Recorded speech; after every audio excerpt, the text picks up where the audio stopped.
Começando mais um podcast para você que é provedor de internet, técnico, engenheiro curioso da área. Obrigado você que estava esperando esse conteúdo aqui começar. Recado importantíssimo, galera. Verifica a sua inscrição no canal. Vou dar esse tempinho aí para você, vai lá. Tô esperando. Vai lá, cara, verifica, é facinho, pega o controle, olha pelo celular. É muito comum o YouTube te desinscrever de canais. Não sei o motivo, mas isso acontece. Então, verifica se você ainda está inscrito. Deixa o like nesse vídeo e principalmente enche esse vídeo de comentário, de dúvidas. Isso é muito importante e nos ajuda muito. E nos ajuda também num direcionamento para o próximo conteúdo, porque aí a gente sabe exatamente o que vocês se interessam em saber, tá bom? Então se tiver dúvidas também sobre o nosso bate-papo de hoje, comentem aí e eu chamo o Arley pra gente falar mais sobre. Já que eu tenho o nome dele aqui, deixa eu já chamar meu convidado de hoje, Arley. Tudo bem, Arley? É grande Arleyzão da Zap Telecom. Tudo jóia, Thalisson. Tudo bem? E aí, pessoal, tudo bem? Como é que tá? Hoje a gente vai falar de um assunto que você entende muito pouco, que é sobre data center. Ih, tô ferrado, né? Quase nada, né? A gente vai falar um pouco sobre a nova era dos data centers regionais, né? Tivemos os provedores regionais, será que nós vamos ver um boom de data centers regionais também? Já, antes mesmo, vou fazer minha primeira pergunta, Arley. O pessoal já conhece você, mas para quem caiu de paraquedas nesse vídeo, quem é o Arley da Zap Telecom? Sim, tudo bem, pessoal? Sou o Arley, sou da Zap Telecom, sou CTO da Zap. Lá na Zap nós somos uma operadora de trânsito, a gente entrega link dedicado, trânsito IP, tudo isso para os nossos clientes. E também somos um data center, tá? Nós somos um data center Edge, para até 150 racks. Somos um Pix, também aqui em São Paulo. E a gente provê uma série de recursos, colocation, cross-connection, trânsito e tudo mais, né? E eu trabalho já na área aproximadamente há 30 anos, sempre na área de telecom, sempre voltado para isso. E vamos compartilhar aqui o máximo de informação que a gente tem para ajudar aí o desenvolvimento da internet no Brasil. É isso que a gente sempre preza aqui, o desenvolvimento da internet, o desenvolvimento da tecnologia de uma forma geral. E vamos lá, vamos discutir, vamos falar a respeito. Bora lá. Arley, cara, o que caracteriza um data center regional e por que eles têm tomado tanta força nos últimos anos, cara? Hoje, nesse trajeto que eu faço aqui de Carapicuíba até Sorocaba, aqui onde eu moro, eu passo por uns 3, 4 data centers que não existiam, mas apareceram rapidamente. Rapidamente. Né? Bom, hoje em dia, nós estamos no boom dos data centers no mundo, isso não é uma característica do Brasil, tá? Então, o mundo está acontecendo isso. Com a digitalização de quase tudo, tá? Hoje quase tudo é digital, quase tudo depende de tecnologia. A entrada da IA, né, nos últimos anos tá pedindo uma demanda muito grande de data center, tá? Esses que você passa na estrada, tudo que tem aí espalhados aqui em São Paulo, são os data centers que a gente chama de hyperscale, né? Ou seja, são os data centers de grande porte. São data centers de 5.000, 10.000 racks, cara. Então, assim, são coisas muito grandes, onde as grandes produtoras de conteúdo, né, ou as grandes desenvolvedoras de serviço de IA também agora que estão entrando no Brasil aí, aos montes, eles vão construindo esses data centers gigantes, tá, para armazenar e guardar, né, o conteúdo que eles entregam para o usuário final, né, ou para as empresas, seja lá o que for. Mas eles vão armazenando isso nesses data centers hyperscale, né? E quando você fala de data center regional, tá?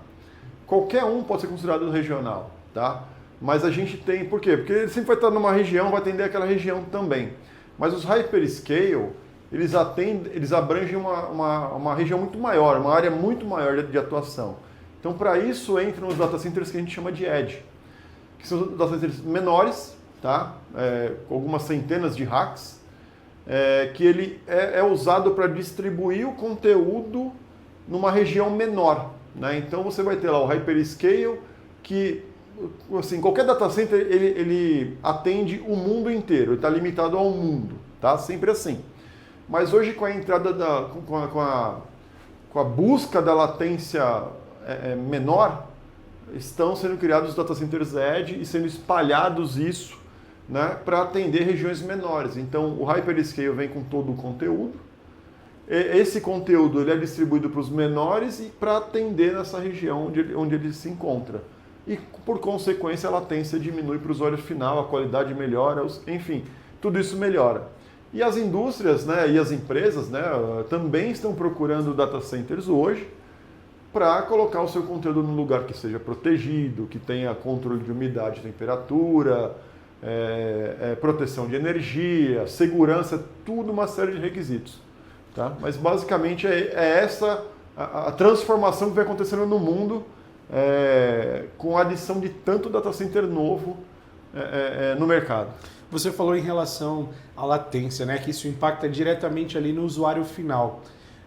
Todo o conteúdo ele está ali justamente só por esse motivo, para ajudar na latência do usuário final. Ele tem algum propósito, tem algum conteúdo que pode estar ali dentro daquele data center que não necessariamente está ali para impactar na latência do usuário, mas por alguma estratégia ou do conteúdo ou Sim. de quem está ali?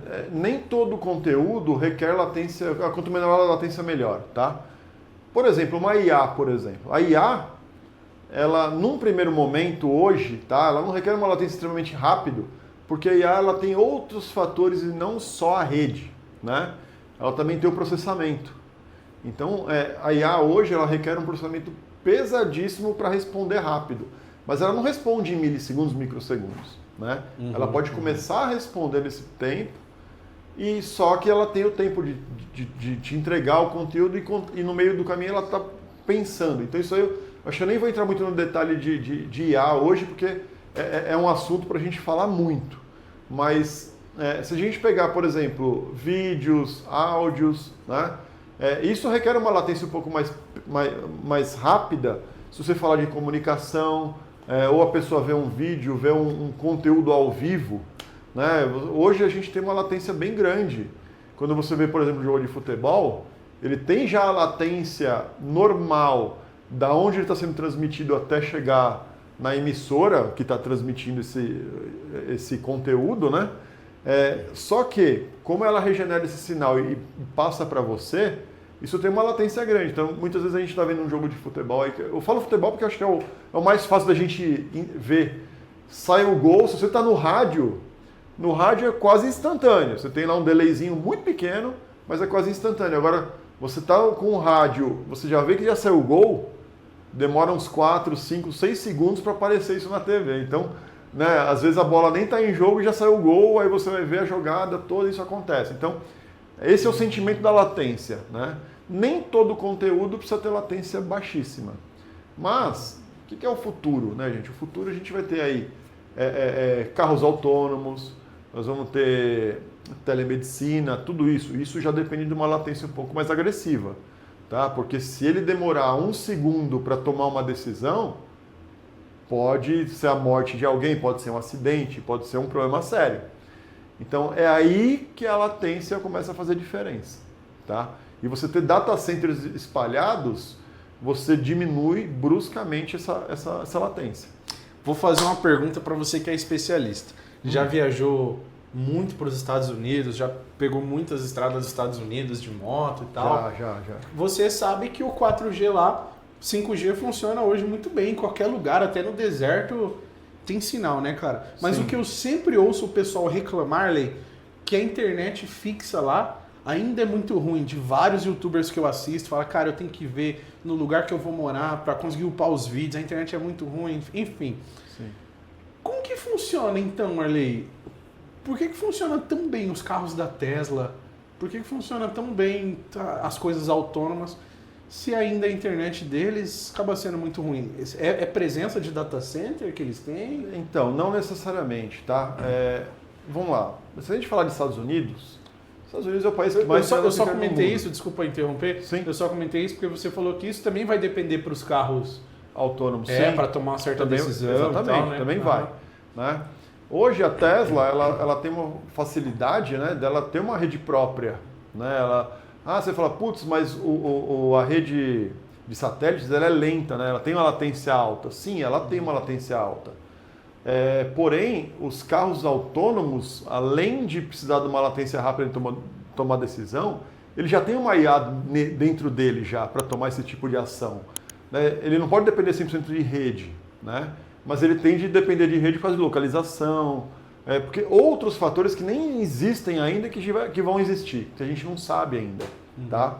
Então, a internet lá ela é ruim, tá? E é ruim mesmo, tá, gente? A internet lá fora é ruim. Muitas vezes a gente reclama da internet no Brasil, mas a internet no Brasil é uma das melhores do mundo, sim, literalmente, tá? E é mesmo, tá?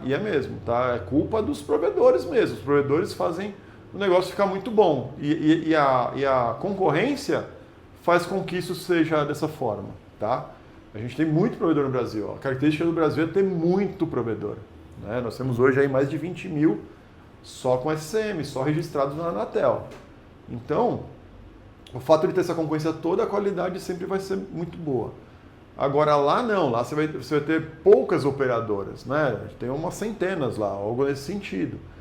Então, você não tem aquela, apesar de ter concorrência, não é aquela concorrência absurda, tá? Aí, voltando um pouco no assunto dos carros da Tesla que são autônomos e tudo mais. Ele tem todo o mapa, tudo que ele precisa localmente. Como isso nos Estados Unidos já é bem debugado, já é bem resolvido, ele guarda tudo isso no próprio carro, né? Ele tem toda essa informação no carro, né? Sensoriamento, tudo isso. E isso tem que ser extremamente rápido mesmo.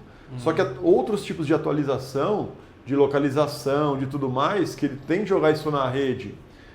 Que hoje a gente basicamente tem poucos veículos lá nos Estados Unidos que são autônomos. Tem poucos, tá? A tendência é aumentar. Quando isso aumentar, não sei se vocês lembram daquele filme O Eu, Robô, né? Naquele filme você tem os carros autônomos lá. E se você lembrar de algumas imagens, tem lá os carros passando, cruzando.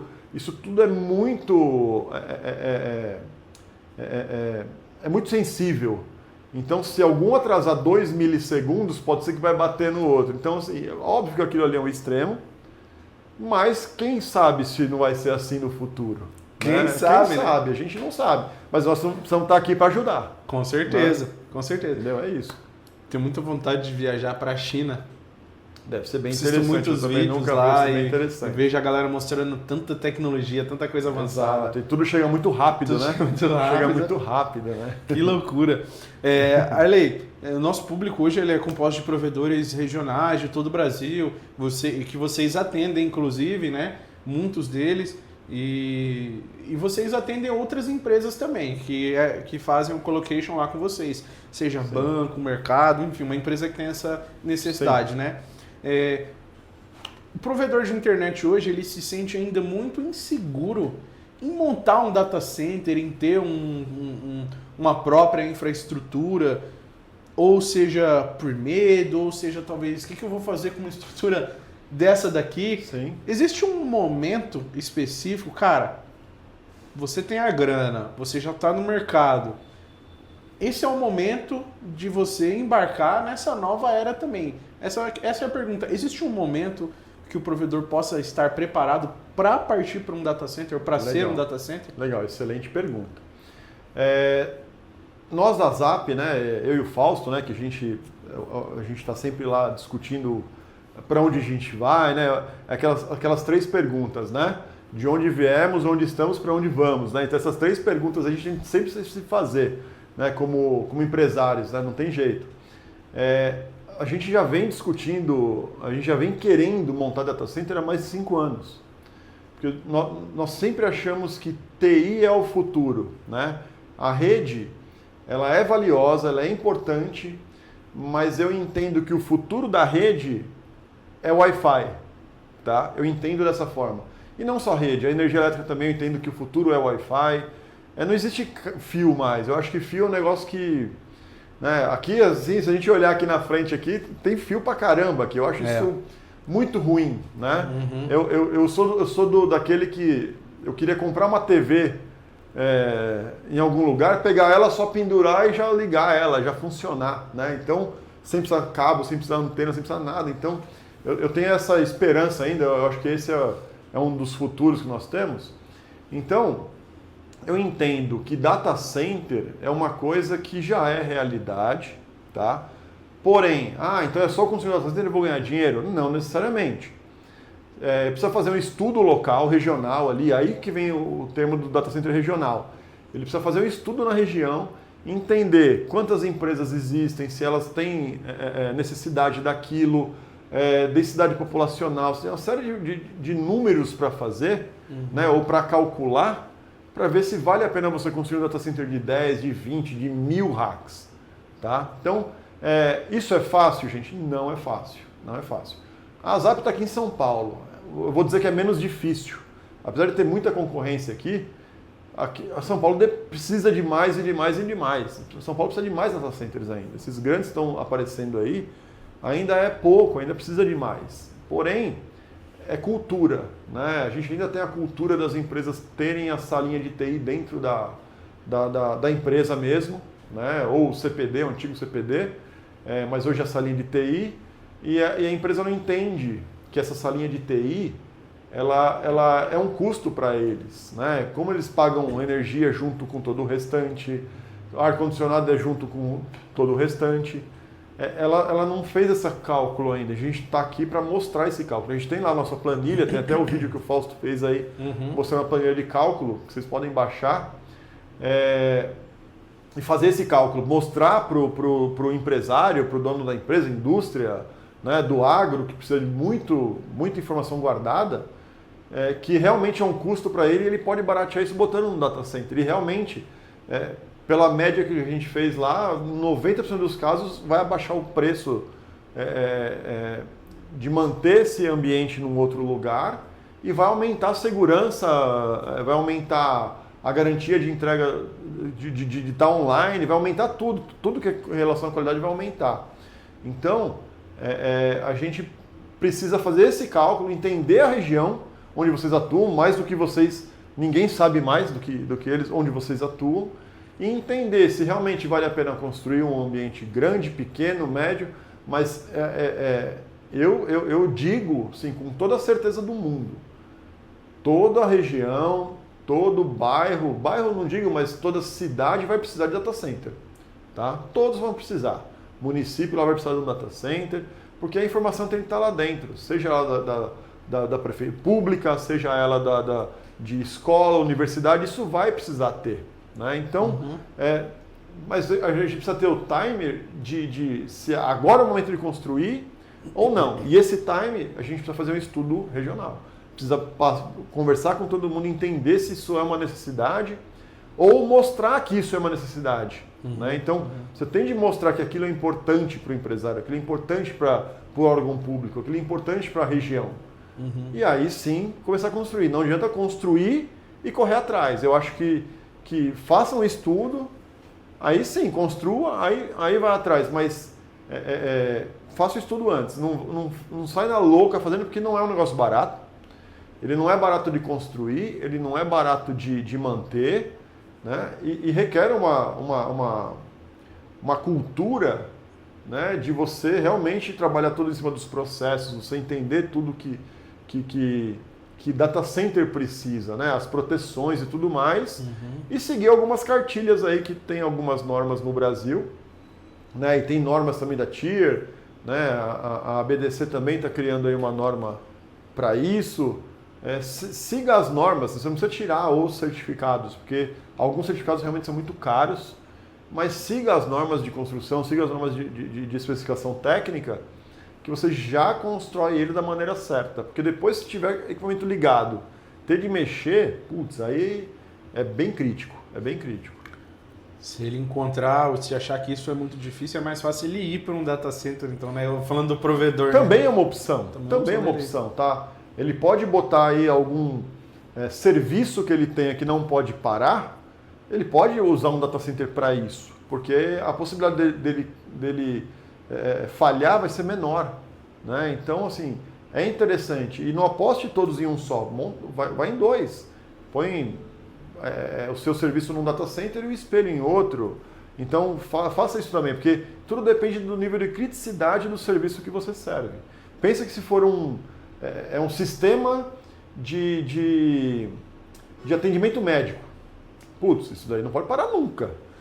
Né? Então, assim, a redundância se torna uma opção, mas isso tudo tem que ser levado em consideração. Tá? Falando um pouco sobre segurança, né? Cara, a gente tem um cilindro aqui atrás de mim de combate a incêndio, tem porta blindada e tal. Isso a gente sabe das seguranças físicas, no próprio data center da Zap mesmo, ar redundante, segurança física e tal, enfim. Mas agora a minha pergunta vai para um outro lado. E quem coloca o conteúdo lá dentro? Nós também, como data centers, nós somos responsáveis por quem está colocando um conteúdo ali. Isso eu pergunto, faz de conta que o cara tá botando um servidor que vai cometer crime, que tem conteúdo infantil, que tem serviços ilegais, por exemplo. Só que a gente não sabe. Sim. Eu só tô vendendo um espaço para ele. Sim. E se der alguma merda, vão bater ali. Vão atrás, né? Sim. Nós somos responsáveis também por isso. Bom, essa é uma excelente pergunta. Bastante pessoas fazem esse tipo de pergunta para nós, tá? O data center, ele é um ambiente de real estate, né? Ou seja, é um ambiente de você alugar, fazer colocation e garantir que tem energia redundante, temperatura controlada e acesso controlado, tá? O data center ele não é responsável pelo conteúdo que está lá dentro, tá? Ele não é corresponsável, porém, isso precisa estar no contrato que o seu o locatário fez com você, né? Então, quando você um cliente seu vai lá e fala, eu quero colocar um equipamento aí dentro do data center, você vai fazer um contrato com ele, lá tem que estar escrito que você não é responsável por isso, tá? E você realmente não é. Porém, se você descobre, tá? Isso também lei se a gente descobre, porque tem alguns crimes que você é obrigado a levantar a mão, né?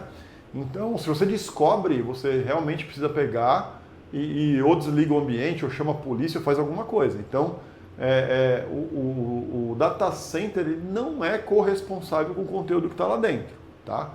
A não ser que ele seja o dono do conteúdo, né? Então, mas se é de um locatário, né, você não é corresponsável. Porém, alguns crimes, se você descobre que está acontecendo lá, obrigatoriamente você é obrigado a chamar a polícia, a denunciar, tá? É obrigado. Passa a ser cúmplice, né? Exatamente, como qualquer outro crime que a gente descobre na rua, eu descubro que tal pessoa é pedófilo, eu sou obrigado a denunciar ele, né? Porque, vamos lá, primeiro, né, gente, vamos assim, por lei, né?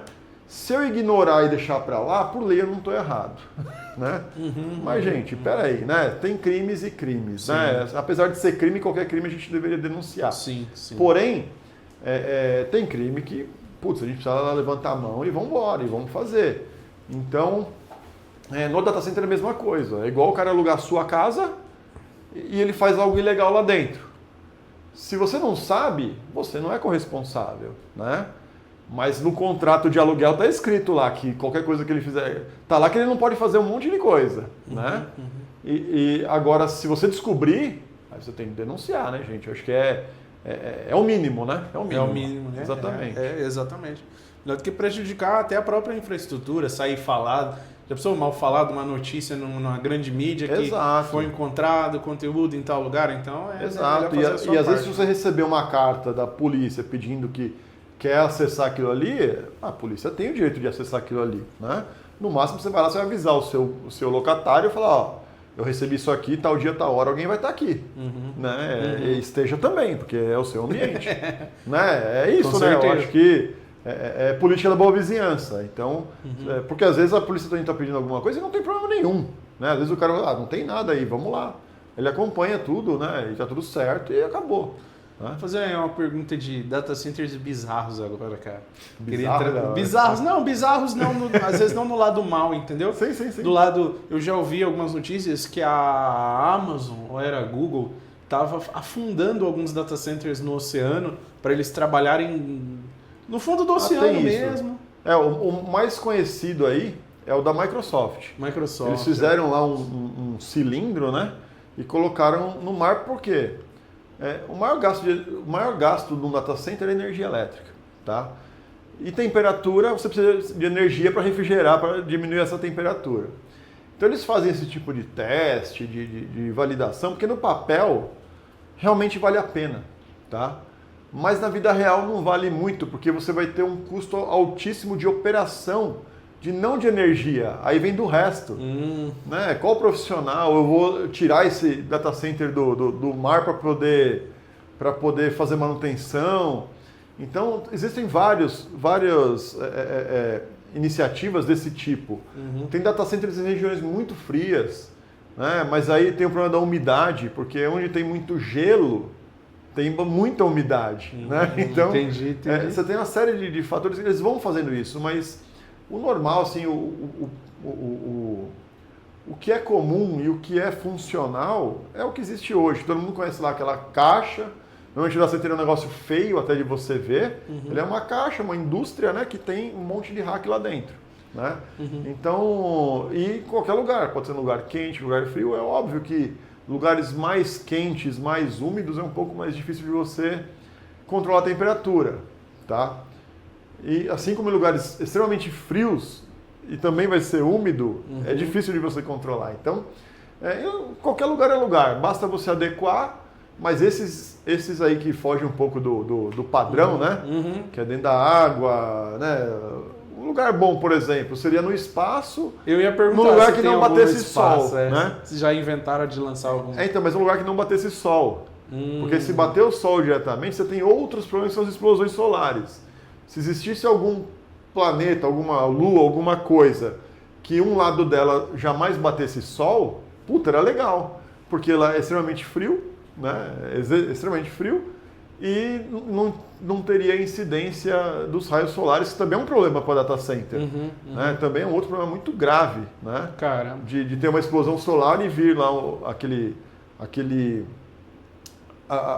resíduo, né, da explosão solar e bater diretamente no data center e queimar tudo que for equipamento lá dentro. Isso também tem esse risco, existe esse risco.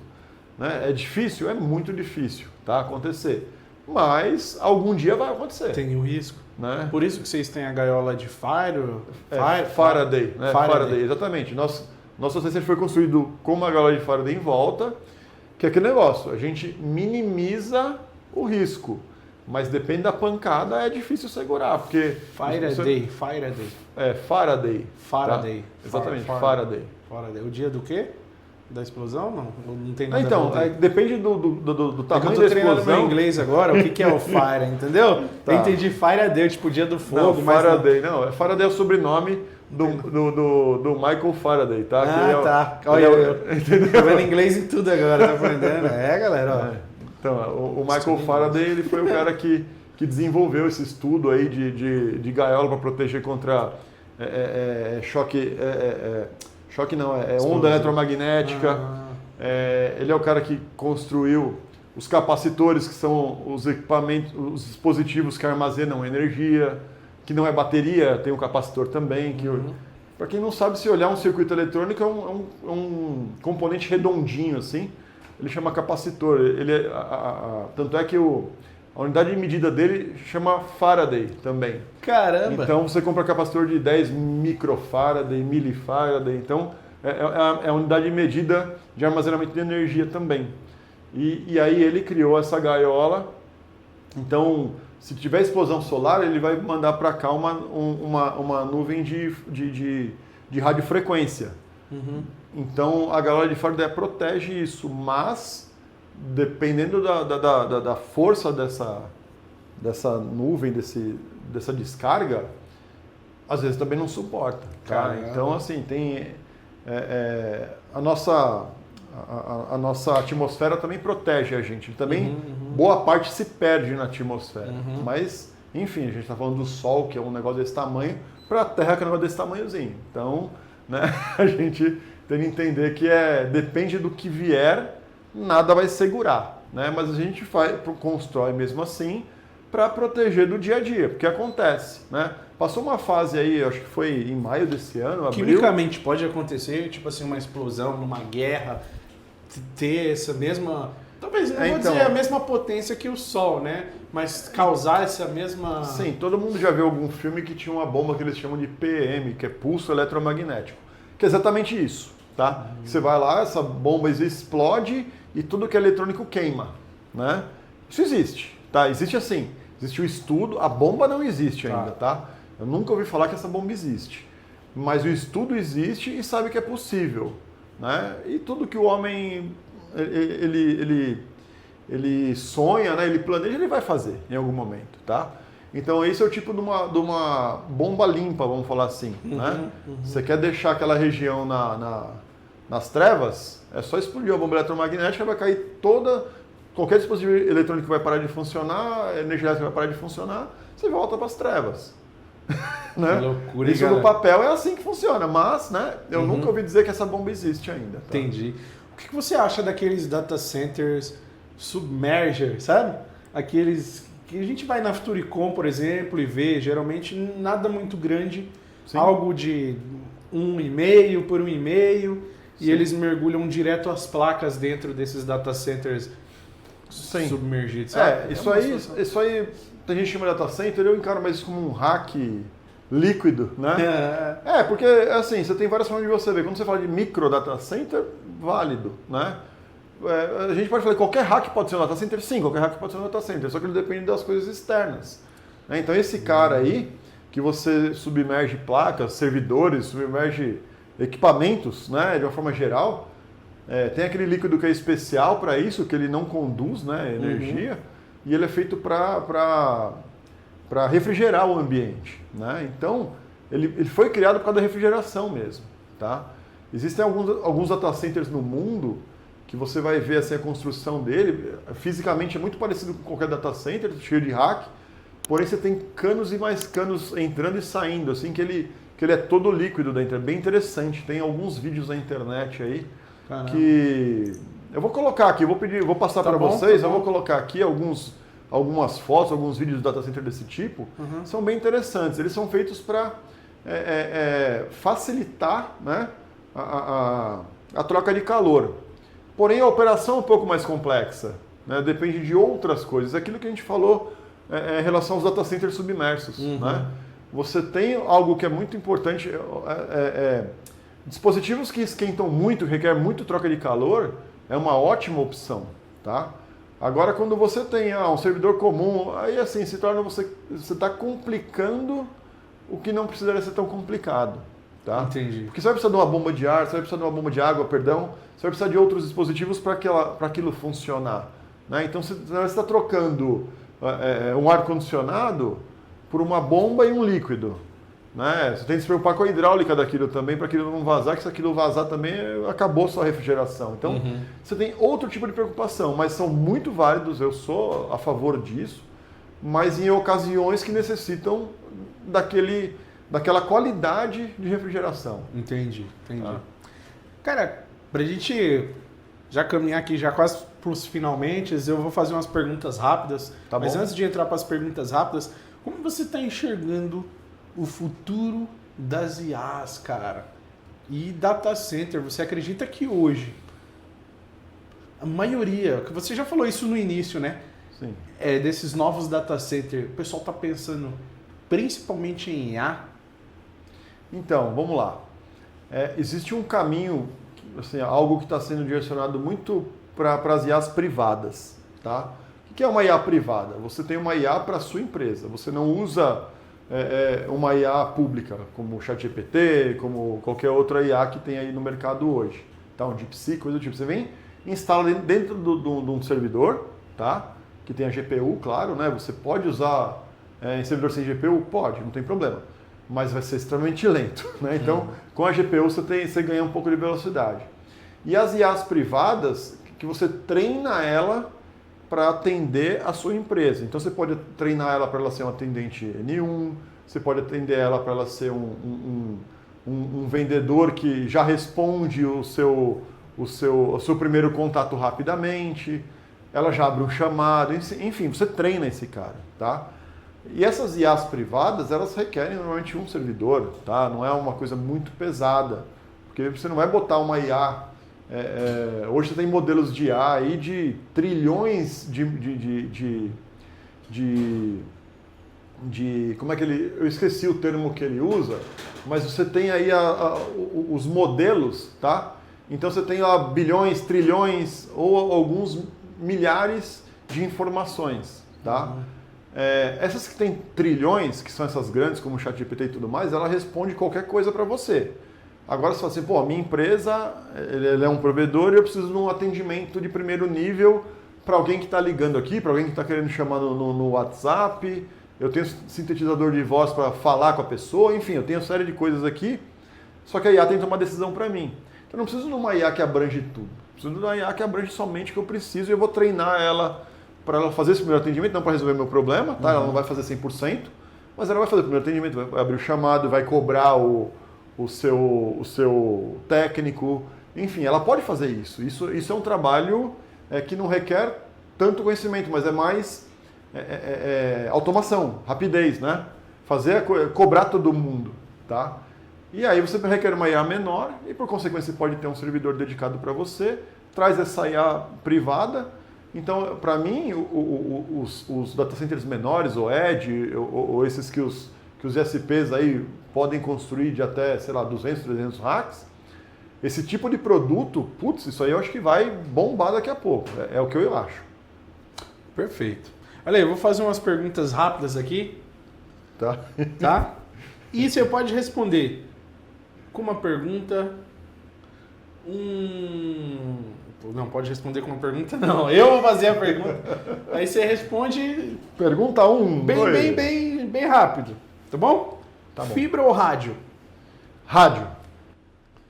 Isso é polêmica, Essa hein? é polêmica. Aí, Essa é peraí. polêmica. Rádio. Eu já ia pra outra pergunta, pô. Aí você lançou um rádio.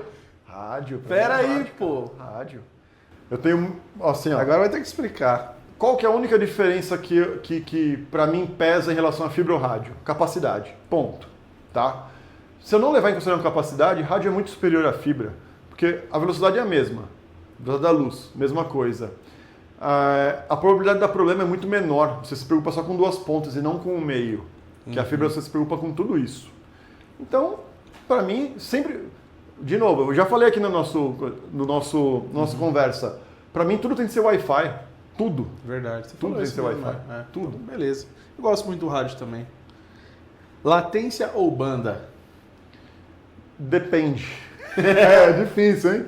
Difícil. Ninguém falou que era fácil. Pois é. Não, é difícil assim. Eu tenho que explicar. Claro, não é uma resposta rápida.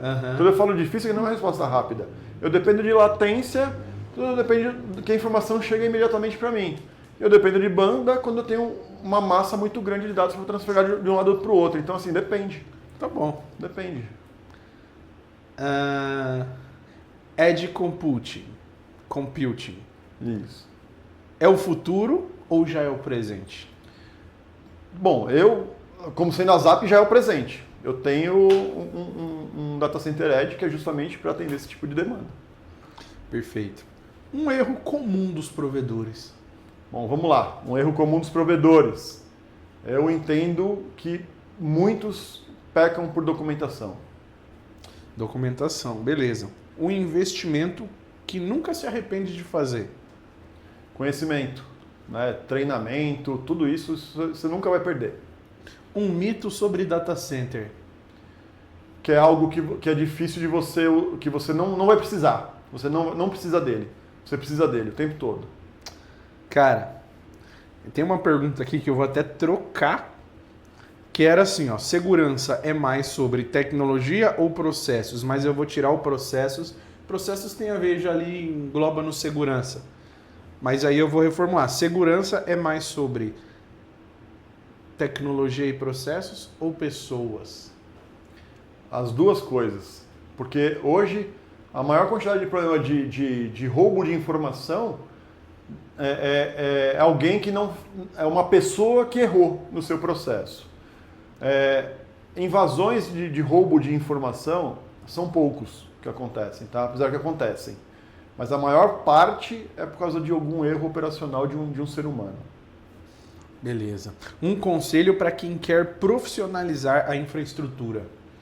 Cara, é treino, estudem, tá? Eu quero profissionalizar a minha rede, a minha camada lógica da rede. Preciso estudar. Ou capacitar pessoas, né? Ou trazer gente que tem essa capacitação. Preciso melhorar meus processos. Façam cursos desse tipo de coisa. Então, basicamente, sempre vai ser conhecimento. Assim, não tem como fugir. O maior desafio dos provedores, na sua visão, nos próximos anos?